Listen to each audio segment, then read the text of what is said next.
Awuse-sexy. Awuse-sexy. Yeyi, ndithetha nawe awuse-sexy. Yi-remote lisepokothweni okanye uvuyela undibona. Umncinci. Umncinci, into lincinci. Sondela ndizayikholisa. Hey. Khandikhaphe ndiyochama. Yeah.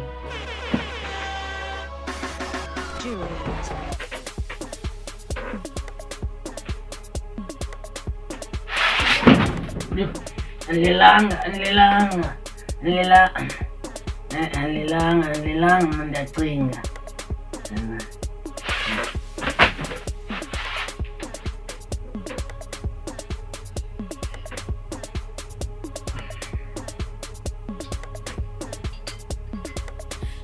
Awonwabe tshomi, ifuna loo nto ke i-treatment uzonwabise mntasekhaya.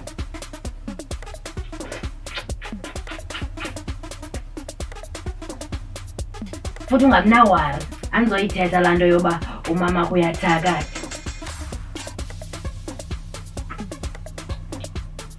Ude wamazi utata womntanakho?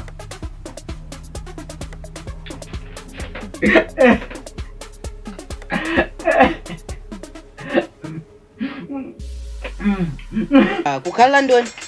Andazi. Yeah, kinjalo kapha kuyisavani imenza athethe izilwimi futhi tsek. Ndifuna umama. Wase wayithey intoni ngoko? Utaba uthi ndiyi-fat cow. Abandifuni ekhaya.